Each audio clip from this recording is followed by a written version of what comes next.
اعوذ باللہ من الشیطان الرجیم بسم اللہ الرحمن الرحیم۔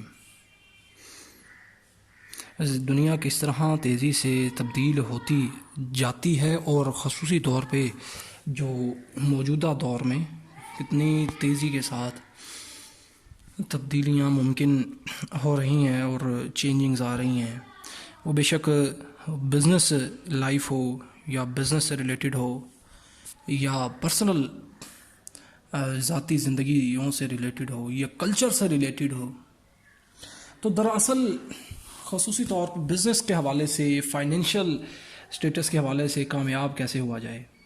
اچھا، اس موضوع کے اوپر میں اکثر کیوں بولتا ہوں، دراصل اس کی ایک وجہ یہ بھی ہے کہ جو بزنس اور فائنینشیل سٹیٹس، کیونکہ ہم زیادہ تر جو عوام ہے،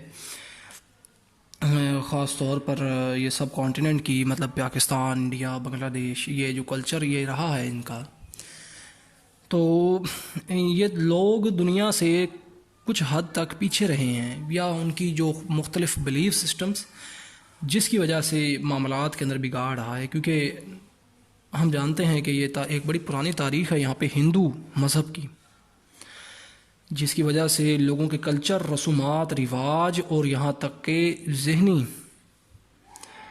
ذہنی نظریاتی اور اعمال کے اندر بھی اس کا بڑا اثر نظر آتا ہے، جس کی وجہ سے جو ہے وہ پیچھے رہ چکے ہیں یا پیچھے ہیں۔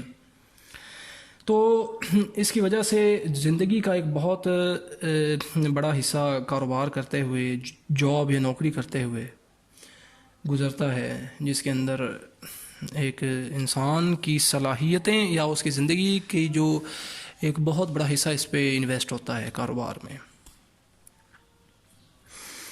تو کاروبار کو کس طرح سے بہترین طریقوں پر کیا جائے یا صحیح اصولوں پر کیا جائے، فیکٹس کو، حقائق کو سمجھتے ہوئے، نہ کہ ٹرینڈز کو، کلچر کو فالو کرتے ہوئے یا پھر رسومات کو فالو کرتے ہوئے یا پھر جس طرح سے لوگ کہتے ہیں اس طرح سے فالو کرتے ہوئے۔ اگر آپ ویسے کریں گے تو کبھی بھی آپ جو ہیں کوئی بڑے لیول کا کام نہیں کر سکیں گے۔ اگر یوٹیوب کو بنانے والا شخص چھوٹی سوچ ہوتی اس کی اور روایتی طریقے سے چلتا، تو وہ آج یوٹیوب اتنا بڑا چینل نہ بنتا، جس کے اندر جو اربوں روپے کے جو چینلز ہیں، جن کو بہت سال سے وہ چلتے ہوئے آ رہے ہیں، میڈیا چینلز، انٹرٹینمنٹ چینلز، جن کے ہزاروں ورکرز ہیں، جن کی ہزاروں کی ٹیمز ہیں، وہ اس کا چھوٹا سا حصہ بند رہے ہیں، تو ایسا نہ ہوتا۔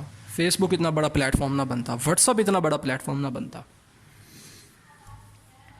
تو دراصل ایک جنرل سا فارمولا میں بتاؤں گا، اور میں بتاتا رہتا بھی ہوں کہ پریزنٹ کے اندر دی بیسٹ جو آپ کر سکتے ہیں نا، آپ وہ کریں۔ آپ کی عقل، سمجھ، ریسورسز یا جو بھی آپ کے پاس پریزنٹ مومنٹ کے اندر ہر سانس کے ساتھ جو دی بیسٹ عمل کر سکتے ہیں نا اپنی دنیا و آخرت کو بنانے کے لیے، وہ کریں۔ عقل کے ساتھ حقائق اور اصولوں، مطلب کہ جو حقائق ہیں، فیکٹس ہیں، ٹروتھس، اس کو سمجھیں، نہ کہ روایات، نہ کہ بلائنڈلی کسی چیز کو فالو کیا جائے، نہ کہ محض مفروضوں کے اوپر عمل کیا جائے۔ دراصل پرابلم سالونگ اپروچ، دراصل حقائق کو سمجھیں، فیکٹس کو سمجھیں، فیکٹس کے اوپر پھر عمل کریں، اور دی پریزنٹ کے اندر دی بیسٹ کریں۔ جو بھی آپ پریزنٹ میں گھر میں بیٹھے ہیں، مسجد میں بیٹھے ہیں، بازار میں ہیں، کہیں پہ بھی ہیں، آپ پریزنٹ میں دی بیسٹ کریں۔ انشاءاللہ آپ کو مزہ آنے لگ جائے گا زندگی میں، آپ کی پرسنل لائف بیٹر ہوگی، آپ کے ریلیشن شپ بہتر ہوں گے، آپ کی ہیلتھ بہتر ہوگی، آپ کی بزنس لائف بہتر ہوگی، آپ کے پاس فائنینشیل گروتھ انشاءاللہ عز و جل ہونے لگ جائے گی، برکت پیدا ہوگی۔ برکت سے مراد یہ کہ آپ جب اس طرح سے صحیح ڈائریکشن میں عمل کریں گے تو ظاہر سی بات ہے آپ کو انشاءاللہ آؤٹ پٹ بھی اسی طرح کے ملیں گے۔ دی بیسٹ آپ ان پٹ دیں گے، پریزنٹ میں دی بیسٹ کریں گے، تو آپ کو اس کا آؤٹ پٹ اور اس کا رزلٹ بھی اس لیول کا ملے گا۔ اگر کوئی انسان ہزاروں روپے کمانے کی محنت کرتا ہے، اس کے لیے ایکشنز کرتا ہے، تو وہ ہزاروں روپے کماتا ہے۔ اگر وہ لاکھوں کے لیے محنت کرتا ہے تو وہ اسی لیول کی محنت ہوتی ہے، حالانکہ ٹائم وہی گزر رہا ہے، زندگی وہی 60، 70، 50 یا جتنی بھی جس کی قسمت میں اللہ تعالیٰ نے لکھی ہے وہی ملنی ہے. ٹائم سب سے امپورٹنٹ چیز ہے. کوئی کروڑوں کے لیے محنت کرتا ہے یا اس کے لیے جو ان پٹ ڈالتا ہے اس کے لیے جو وہ ایکشنز لیتا ہے تو وہ کروڑوں روپے کماتا ہے. جو اربوں خربوں روپے کے کمانے کے لیے جو ان پٹ دیتا ہے, جو ایکشنز کرتا ہے, تو اس کا آؤٹ پٹ اور اس کا رزلٹ اور اس کا ریوارڈ بھی پھر اربوں اور خربوں میں ہے, ملے گا اس کو انشاءاللہ. مطلب یہ کہ دراصل پریزنٹ کے اندر جب آپ دی بیسٹ کریں گے, آپ کی سوچ بڑی ہوگی. ایک یہاں پہ مسکنسیپشن آ جاتی ہے, سوچ بڑی ہو تو ایکشنز بڑے. یہ ایک بے وقوفی ہے.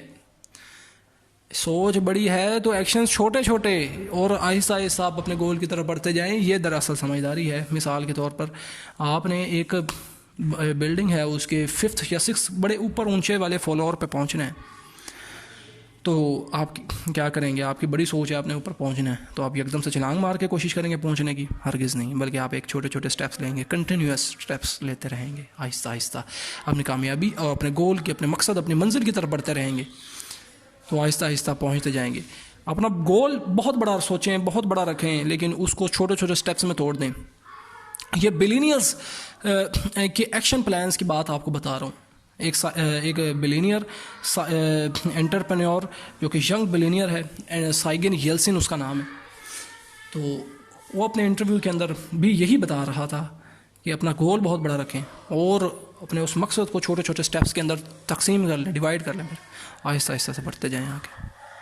جس طرح سے ایک بڑا محل تعمیر کرتا ہے نا, تو ایک دم سے تو کوئی بڑا سارا محل تعمیر نہیں ہو جاتا ہے. ایک ایک اینٹ کو جوڑا جاتا ہے, ایک ایک اینٹ جوڑ کر کے آہستہ آہستہ اتنا بڑا محل بن جاتا ہے. اور دراصل حق کو سمجھنے کے لیے, فیکٹس کو سمجھنے کے لیے قرآن اور صحیح حدیث کو ترجمے کے ساتھ پڑھیں اور اس پر عمل کریں, اور سنت کو سمجھیں اور اس پر عمل کریں.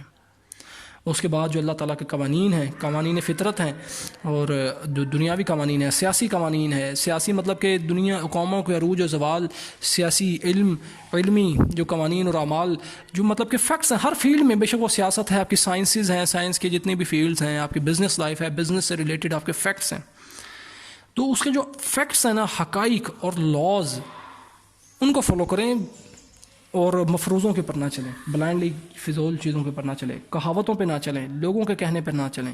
دراصل حق کو سمجھنے کی کوشش کریں. بہت شکریہ. اللہ حافظ.